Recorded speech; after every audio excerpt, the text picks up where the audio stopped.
Chapter 1. Before Breakfast. "Where's Papa going with an axe?" said Fern to her mother as they were setting the table for breakfast. "Out to the hog house," replied Mrs. Arable. "Some pigs were born last night." "I don't see why he needs an axe," continued Fern, who was only 8. "Well," said her mother, "one of the pigs is a runt. It's very small and weak, and it will never amount to anything. So your father has decided to do away with it." "Do away with it?" shrieked Fern. "You mean kill it, just because it's smaller than the others?" Mrs. Arable put a pitcher of cream on the table. "Don't yell, Fern," she said. "Your father's right. The pig will probably die anyway." Fern pushed a chair out of the way and ran outdoors. The grass was wet and the earth smelled of springtime. Fern's sneakers were sopping by the time she caught up with her father. "Please don't kill it," she sobbed. "It's unfair." Mr. Arable stopped walking. "Fern," he said gently, "you will have to learn to control yourself." "Control myself?" yelled Fern. "This is a matter of life and death, and you talk about controlling myself?" Tears ran down her cheeks, and she took hold of the axe and tried to pull it out of her father's hand. "Fern," said Mr. Arable, "I know more about raising a little pig than you do. A weakling makes trouble. Now run along." "But it's unfair," cried Fern. "The pig couldn't help being born small, could it? If I had been small at birth, would you have killed me?" Mr. Arable smiled. "Certainly not," he said, looking down at his daughter with love. "But this is different. A little girl is one thing, and a little runty pig is another." "I see no difference," replied Fern, still hanging on to the axe. "This is the most terrible case of injustice I've ever heard of." The queer look came over John Arable's face. He seemed almost ready to cry himself.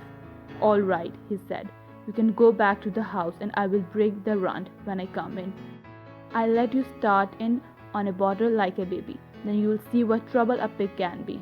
Mr. Arable returned to the house. Half an hour later, he carried a carton under his arm. Fern was upstairs changing her sneakers.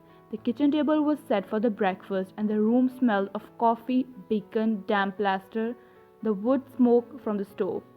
"Put it on her chair," said Mrs. Arable.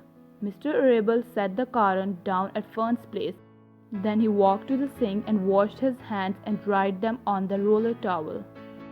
Fern came slowly down to the stairs. Her eyes were red from crying. As she approached her chair, the carton wobbled, and there was a scratching noise. Fern looked at her father, and then she lifted the lid of the carton. There inside, looking up at her, was the newborn pig. It was a white one. The morning light shone through its ear, turning them pink. "He's yours," said Mr. Arable, "safe from an untimely death, and may the good Lord forgive me for this foolishness." Fern couldn't take her eyes off the tiny pig. "Oh," she whispered, "oh, look at him, he's absolutely perfect." She closed the carton carefully. She first kissed her father, and then she kissed her mother. Then she opened the lid again, lifted the pig out, and held it against her cheeks.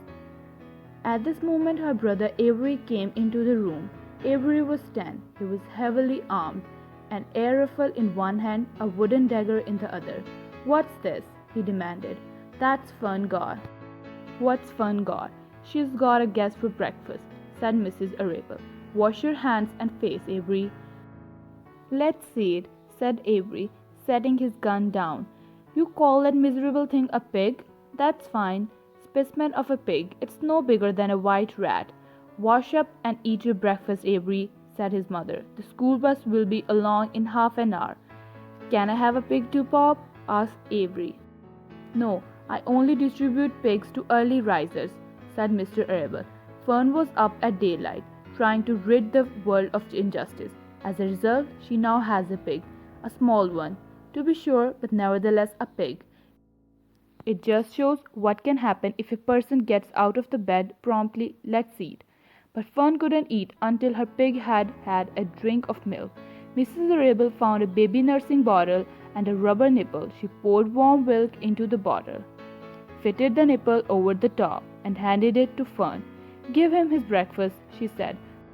A minute later, Fern was seated on the floor in the corner of the kitchen with her infant between her knees, teaching it to suck from the bottle.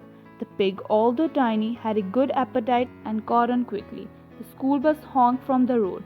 "Run!" commanded Mrs. Arable, taking the pig from Fern and slipping a doughnut into her hand. Avery grabbed his gun and another doughnut. The children ran out to the road and climbed into the bus. Fern took no notice of the others in the bus. She just sat and stared out of the window, thinking what a blissful world it was and how lucky she was to have entire charge of a pig. By the time the bus reached school, Fern had named her pet, selecting the most beautiful name she could ever think of. "Its name is Wilbur," she whispered to herself. She was still thinking about the pig when the teacher said, "Fern, what's the capital of Pennsylvania?" "Wilbur," replied Fern, dreamingly. The pupil giggled.